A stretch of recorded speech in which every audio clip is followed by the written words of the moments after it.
Pemirsa, bismillahirrahmanirrahim. InsyaAllah saya tak akan membuang masa dan terus kepada poin. Saya ucapkan tahniah pada Yang Berhormat Perdana Menteri yang membentangkan bajet sebagai sifatnya ketua kerajaan, dan seperti mana semua bajet ada kelemahan dan kekuatan setiap bajet tadi, dan adalah tugas kita di pihak pembangkang untuk menunjukkan di mana bajet itu boleh diperbaiki. Dan terus terang saya nyatakan bahawa dalam bidang yang dekat dengan hati saya, itu kesihatan, saya merasa sungguh kecewa kerana tidak ada langsung apa yang disebut preventive medicine dengan izin pencegahan penyakit. Ke negara kita menghadapi seperti yang saya sebutkan ucapan saya pertama, ledakan penyakit kardiovaskular, ledakan penyakit tidak berkaitan, tidak berjangkit, non-communicable diseases, dan itu sangat-sangat serius. Dan itu nampaknya tidak diberi perhatian langsung dalam bajet ini. Walaupun diperuntukkan 22.1 bilion ringgit untuk Kementerian Kesihatan, tapi itulah belanja mengurus biasa. Tidak ada perancangan khusus untuk menangani masalah ledakan penyakit tidak berjangkit ini yang sangat serius. WHO, Pertubuhan Kesihatan Sedunia, meramalkan bahawa pada tahun 2025 kita akan mempunyai 807,000 orang pesakit diabetes. Tapi di hari ini kita sudah punya lebih 3.6 juta orang pesakit diabetes. Jadi kita telah jauh lebih maju. Diramalkan lagi 32 tahun baru kita sampai. Baru kita mempunyai 807,000 orang. Sekarang sudah 3.6 juta orang. Apakah ini bukan satu lampu merah, satu amaran yang cukup besar?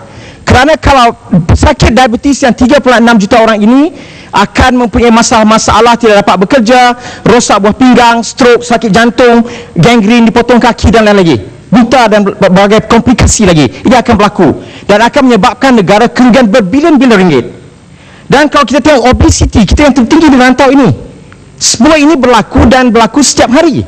Dan setiap hari beribu orang terkena serangan sakit jantung, stroke, rosak buah pinggang, mati dan cedera. Ini berlaku. Tapi malangnya satu kealpaan, oversight telah berlaku dalam bajet ini. Tidak ada peruntukan khusus. Tidak ada siapa pun menekan the panic button dengan izin supaya negara kita dapat membetulkan keadaannya. Jadi ini perlu diperhatikan balik. Saya harap Yang Berhormat Perdana Menteri selaku Menteri Kewangan akan membetulkan keadaan ini. Dan saya perlu menyebut bahawa sedikit tentang pengurangan subsidi gula berkait dengan kesihatan. Saya perlu menjelaskan beberapa isu. Pertamanya, gula putih, the refined white sugar dengan izin dikaitkan dengan berbagai penyakit, itu adalah fakta. Saya tak nafikan. Sebagai doktor dan sebagai orang yang membaca tentang perkara ini, saya tidak nafikan. Bukan sahaja diabetes, tapi sakit jantung, stroke, sakit buah pinggang, kanser, berbagai penyakit. Itu diketahui. Kerana julat bagi kita untuk gula putih itu sangat sedikit. Jadi perlu bahkan sedikit saja. Tetapi kalau kita cuba memperbaiki keadaan kesihatan rakyat dengan hanya mengurangkan subsidi tanpa melakukan dua perkara lagi, maka matlamat kesihatan itu tidak akan tercapai. Pertamanya mengenai isu hidden sugars dengan izin gula-gula terselindung. Mengapakah Amerika sakit? Amerika kena diabetes, darah tinggi, stroke dan sakit jantung? Kerana setiap warga Amerika menggunakan 22.7 camca teh gula sehari. Tapi bukan dengan minum, terselindung. Kerana gula digunakan dengan meluas dalam industri makanan sebagai preservatif, pengawet. Digunakan dalam pembuatan hampir semua makanan proses. Dan itu berlaku. Kalau kita hanya mengurangkan subsidi gula, naik harga gula, maka kita hanya membedihkan kepada rakyat tanpa mencapai matlamat kesihatan.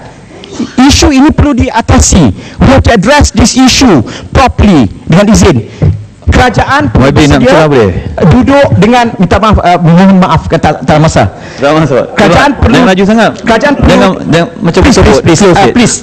Kerajaan perlu bersama dengan segala pengilang, pemproses makanan dan duduk berbincang dengan masalah isu hidden sugars, gula terselindung. Itu sangat penting dan itulah yang menyumbang kepada diabetes, kepada stroke, kepada sakit jantung dan kanser dan lagi. Bukan gula yang kita minum, tidak banyak mana yang kita minum. Itu isu pertama.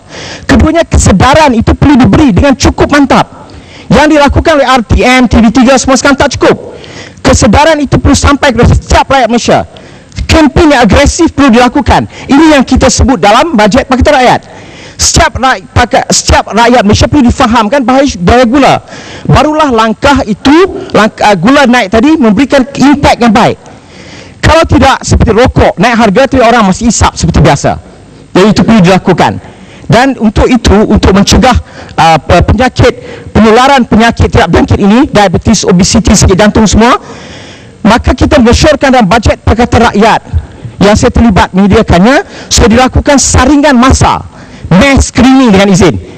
Dan ini ialah untuk kita mengesan orang-orang yang berpotensi menjadi diabetik, menjadi darah tinggi, mendapat penyakit itu. Kita kesan awal dan kita berikan counselling, kita intervensi dengan izin, kita bagi ubat dan kita ubah cara hidupnya supaya tidak berlaku penyakit tadi. Dan yang telah ada penyakit, maka kita lakukan sesuatu intervention yang boleh merubah risikonya, supaya orang yang ada diabetes tidak terus jadi rosak buah pinggang, tidak kena stroke, tidak kena sakit jantung. Dan itu kita propose dengan cukup baik dalam bajet Pakatan Rakyat. Semoga ini dapat dimanfaatkan oleh Kerajaan Barisan Nasional. Kita syorkan umur 35 tahun atas sebab yang kita beri, panggil dan buat mass screening. Maka dengan mengelakkan, mencegah, minta maaf seluduk, minta maaf kawan, please, kawan boleh, kawan baik saya 10 masa. Dan ini akan mengelakkan daripada jadi komplikasi dan dapat menyelamatkan banyak wang rakyat. Itu sure kita. Ya, memang kawan baik saya masa 80-an dulu sampai sekarang. Sama-sama doktor. Daripada 20-an, tapi sekarang dia dah 50-an, saya baru 30-an. Jadi kan, itu perkara yang perlu diberi perhatian yang cukup khusus. Khusus untuk itu. Dan kerana saya dimarahi oleh orang-orang tempatan, saya tak sebut cakap kesihatan, tak sebut tentang masalah, maka itu saya sebutkan tentang dua perkara, dua isu besar di Kedah sebenarnya, terutama Parlimen Kuala Kedah. Pertamanya ialah tebatan banjir. Saya berharap sangat dalam baru-baru ini dalam ucapan Perdana Menteri bahawa dia akan menyebut tentang projek tebatan banjir di utara Kedah, di kawasan Kota Star dan Kuala Kedah yang telah tertangguh lama. Tebatan banjir ini dimulakan, kemudian tertangguh berkali-kali kerana tak cukup dana. Malangnya yang berlaku ialah sekarang disebut pula projek tebatan banjir di Kuala Muda, satu kawasan yang lain. Saya nak mengingatkan pihak kerajaan bahawa menangguhkan projek ini daripada selesai merugikan semua pihak. Bukan sahaja rakyat susah, tetapi apabila berlaku banjir, padi rosak, sawah rosak, kerajaan Persekutuan perlu memberi ganti rugi juga ratusan juta. Dan projek ini hanya memerlukan lebih kurang 400 juta saya lagi untuk menamatkannya, untuk menyelesaikannya. Jadi semoga kerajaan dapat memberikan perhatian khusus pada projek ini. Dan seterusnya adalah masalah kedua yang perlu juga saya sebut adalah masalah harga padi. Harga padi di Kedah, harga padinya lebih rendah, RM1,050 per metrik tan berbanding dengan Selangor RM1,350. Saya telah membuat research dan bertanyakan masalah ini kepada berbagai pihak, berbagai respon saya dapat, dan kesimpulannya mutu padi di Kedah rendah. Tapi saya nak mensyorkan kerajaan supaya masalah mutu padi ini diberikan perhatian khusus. Dan saya rasa itu berkait dengan peranan Bernas misalnya. Keberadaan Bernas itu sendiri, adakah ia menguntungkan petani? Adakah petani terperangkap dalam kitaran complacency dengan izin? Dia rasa puas hati kerana ada Bernas ada subsidi, dan Bernas sendiri nampaknya tidak menekankan masalah mutu. Jadi itu perlu diberi perhatian khusus. Dan kalau ada perlu dibuat langkah-langkah drastik, maka saya rasa itu perlu kita lakukan. Kalau tidak, ia akan merugikan banyak pihak, sangat merugikan rakyat, kerana sebahagian besar daripada masyarakat luar bandar masih menanam padi dan tak dapat elak dari itu. Dan seterusnya, last sekali, saya juga perlu mengambilkan beberapa patah perkataan tentang GST, kerana saya rasa ini banyak diperdebatkan. Saya telah pergi dengan detailnya. Secara prinsipnya saya menegaskan bahawa kita tidak menolak bahawa GST adalah satu sistem percukaian yang lebih efisien, lebih efektif, lebih berkesan, lebih transparan. Itu kita tak tolak.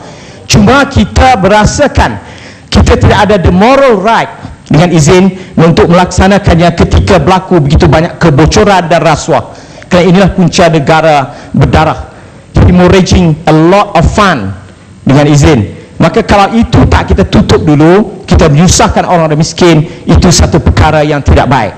Dan kalau kita menyebut pengurangan cukai dan lain-lain lagi, saya ingat tahun 2010 saya di Hat Nyai berjumpa dengan profesional di sana yang setara dengan saya. Saya seorang ahli perniagaan dan general medical practitioner, pengamal perubatan. Saya jumpa kawan-kawan saya di Hat Nyai, Thailand, cukai pendapatannya hanya 6% tahun. 6%. Kita cukai saya pada tahun 2010 26% tahun, 25-26%. Jadi kalau GST cuma mengurangkan cukai pendapatan 1 hingga 3 poin, maka saya rasa itu tidak berapa berbaloi. Kita melakukan banyak kesusahan. Tidak, saya juga setuju bahawa there is no right time to impose GST, dan ini benda yang baik, tapi kita selesaikan. Kita kena, as a nation, kita kena selesaikan masalah ini. Kita selesaikan masalah pembaziran yang banyak, dia banyak keterisan. Setelah selesai masalah itu, kalau kita memerlukan, maka kita gunakan GST sebagai satu sistem pencukaian yang lebih baik. On record, kita tidak mengatakan bahawa GST ini sampai bila pun tak dilaksanakan, tidak. No such thing. Kita setuju bahawa ia satu cara yang lebih baik. Ya, tuan yang dipertua, supaya janji saya akan tepat pada waktu. Cumanya saya nak mengingatkan balik bahawa yang sangat diperlukan sekarang ialah kita perlu rasa sense of urgency, rasa bahawa kita punya ledakan penyakit kardiovaskular, penyakit gaya hidup yang sangat berat, yang sangat serius. Perhatian khusus kena diberi. Segala resources, wang, ringgit, tenaga kita perlu digunakan untuk menangani masalah itu. Kalau tidak, ramai dari kita akan mengalami banyak masalah, kematian, kerosakan buah pinggang, stroke dan lain-lain. Akan banyak lagi pilihan kecil, dan berbilion-bilion ringgit wang akan hilang. Dalam perubatan, prevention is everything. Pencegahan ialah segala-galanya. Kalau kita lakukan pencegahan, kita dapat menyelamatkan masa, tenaga, wang, ringgit, kesedihan, keperitan, dan berbilion-bilion ringgit tadi untuk boleh kita gunakan untuk kebaikan anak cucu kita nanti. Terima kasih kerana memberikan peluang. Terima kasih. Assalamualaikum. Yang Muhammad Sabak bernam.